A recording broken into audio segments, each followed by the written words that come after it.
Assalamualaikum warahmatullahi wabarakatuh. Bismillahirrahmanirrahim. Bismillah walhamdulillah wassalatu wassalamu ala rasulillah wa ala alihi wa sahbihi wa man tabi'ahu wa wala. Allahumma zidna wa la tanqusna wa akrimna wa la tuhinna wa a'tina wa la tahrimna wa athirna wa la tu'sir alaina wa ardina wa arda'anna. Yahya qayyim rahmatika nastaghis aslih lana sya'nana kullahu wa la takilna ila anfusina tarfata ain. Jemaah yang berada di taman jannah ya, taman surganya Allah. Majlis ilmu itu, acara tazkirah itu taman surga. Ini juga warisan Rasulullah sallallahu alaihi wasallam. Jadi kita akan bersyukur kepada Allah. Pernah satu ketika dulu Abu Hurairah pergi ke pasar memanggil jemaah. Apa katanya? Harta pusaka Muhammad sedang dibagi di masjid sana. Kamu sibuk dengan bisnis, dengan perniagaan. Kejarlah ke sana, nanti kamu tidak kebahagiaan, kamu tidak dapat. Pergilah jemaah, ditutupnya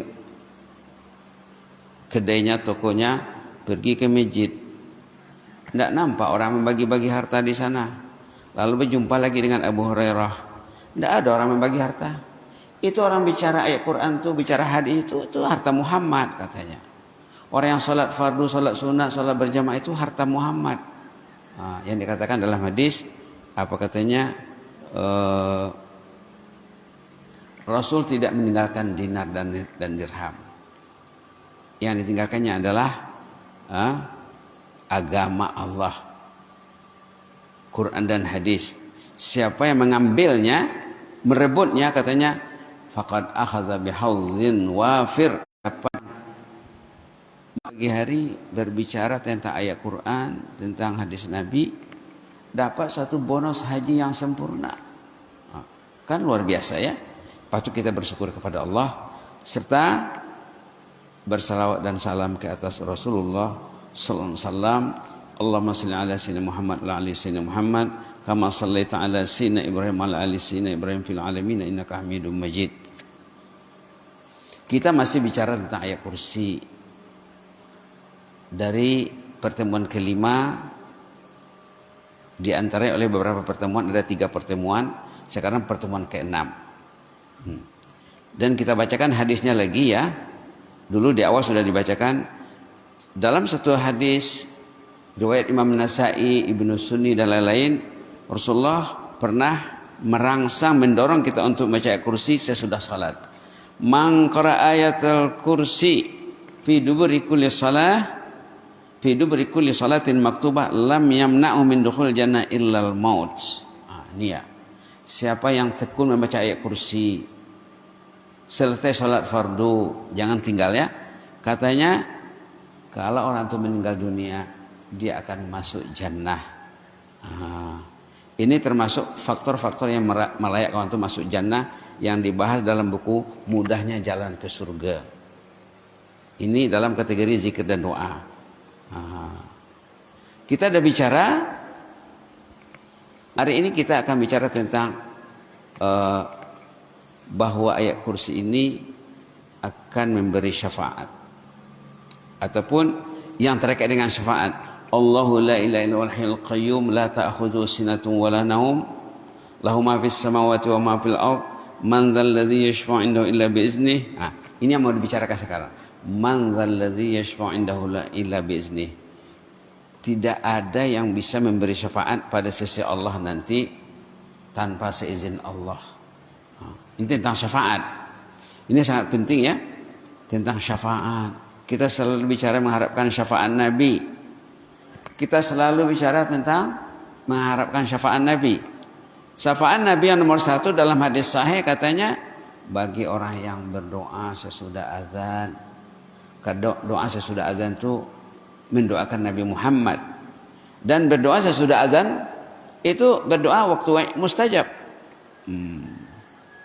Dalam kaitan ini akan dibacakan satu hadis tentang syafaat juga. Hadis ini sangat memberi dorongan kepada orang beriman di zaman awal Islam tentang fadilat orang mati syahid. Karena di awal Islam dulu ya, kalau bukan karena pengorbanan, perjuangan jihad, Islam tidak hidup. Islam akan mati. Maka semua orang berlomba-lomba berkorban mencari syahadah, mencari mati syahid. Orang dulu siang malam petang pagi ingat surga, ingat neraka. Kenapa? Karena mereka membaca Quran. Orang sekarang tidak ingat apa-apa, ingat harta saja.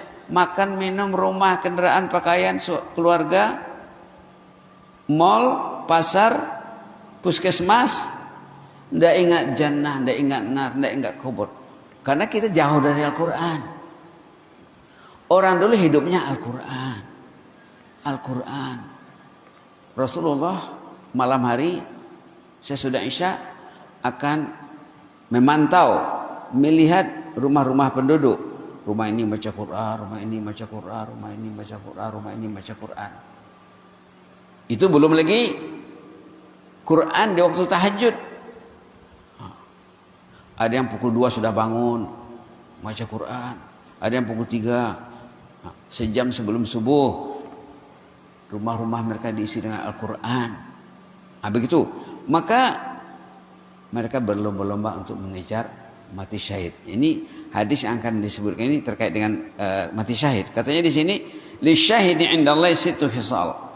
Orang yang syahid itu ada 6 keutamaannya, kelebihannya. Pertama, yughfar lahu fi awwali duf'atin min damih. Diampurkan semua dosanya sebaik saja menetes tetesan pertama dari darahnya. Wa yara maq'adahu minal jannah. Dia nampak tempatnya di jannah sana, diperlihatkan sama dia. Wa yajaru min azabil qabr. Dia dilindungi dari azab kubur, tidak ada azab kubur baginya. Wa ya'man minal fazil akbar. Dia tidak ada takutnya di akhirat nanti. Hari akhirat itu dikatakan yauma al-faz'il akbar. Pada hari yang sangat ngeri. Banyak ayat tentang ini ya. Wa yuhalla hullatul iman. Wa yuhalla hullatul iman. Dia dikasih perhiasan nanti di sana namanya perhiasan iman. Wa yuzawwaj minal huril ain. Dia dikasih pasangan hidup bidadari jannah. Yang terakhir wa yushaffa fi 70 insanan min aqaribih. Dia diberi kuasa, diberi kelayakan, diberi kemudahan, memberi syafaat untuk 70 ahli keluarganya. Seorang yang syahid, dia berhak memilih 70 orang di antara ahli keluarganya untuk dimasukkan ke jannah. Subhanallah. Maka dalam kisah sahabat yang paling indah ya, mereka berebut-rebut, ayah dengan anaknya berebut-rebut nak pergi perang. Mak happy kalau anaknya pergi perang. Istri gembira kalau suaminya pergi perang. Karena kalau suami mati syahid nanti, istrinya jelas akan diberi syafaat oleh suaminya. Subhanallah. Ada kisah ayah dengan anak pas perang Badar. Ayah dengan anak berebut nak pergi perang. Kata si ayah kepada anaknya, nak, ayahlah pergi dulu nak, engkau masih muda, masih banyak kesempatan kau nanti nak. Kasihlah kesempatan itu sama ayah. Kata si anak, ya ini soalnya jannah ya, soalnya taruhannya, imbalannya surga, tidak bisa lah ya. Tidak mau anaknya mundur untuk memberi laluan kepada ayahnya. Ayahnya mendesak, anaknya tidak mau. Akhirnya mereka cabut undi, cabut nomor, dapat sama anaknya. Dirayu sama ayahnya lagi, diminta sama ayahnya, nak kasihlah ayah nak, walaupun yang dapat nomor untuk pergi ke medan jihad itu engkau, kasihlah sama ayah. Iya hendak bisa ya, hendak mau anaknya, jannah soalnya ya. Subhanallah. Pergilah anaknya, langsung mati syahid. Perang berikutnya tidak ada lagi kawan ayah bersaing, karena Dalam keluarga itu ada ayah, ada anak. Nah, yang lain ibu dengan adiknya, kakaknya perempuan. Pergilah ayahnya dalam peperangan berikut, tidak ada yang kawan bersaing lagi, ayahnya pun mati syahid. Dua-dua mati syahid. Subhanallah. Subhanallah. Ada pula cerita seorang sahabat. Sahabat ini masih pemuda. Kebetulan kulitnya kulit hitam. Namanya belum datang namanya. Nanti datang sebentar lagi ya. Sa'id As-Sulami. Dia ini pemuda berkulit hitam. Jumpa Rasulullah. Ya Rasulullah, aku ini layak masuk surga tak? Katanya. Tengoklah kulitku hitam. Muka saya tidak ada yang tertarik dengan melihat mukaku, katanya. Wajahnya jelek, kulit hitam. Layakkah saya masuk jannah, kata pemuda itu? Kata Rasulullah, kenapa tidak? Memang layak. Baiklah, katanya. Sekarang begini Rasulullah, saya ini patut usia kawin sudah ini. Usia saya sudah sampai hampir 30. Tetapi setiap saya meminang, tidak ada orang yang mau dengan saya. Apa solusinya? Kira-kira begitulah. Kata Rasulullah, tidak susah. Ada di sana sahabat saya yang baik. Ada anak gadisnya, anak yang salehah.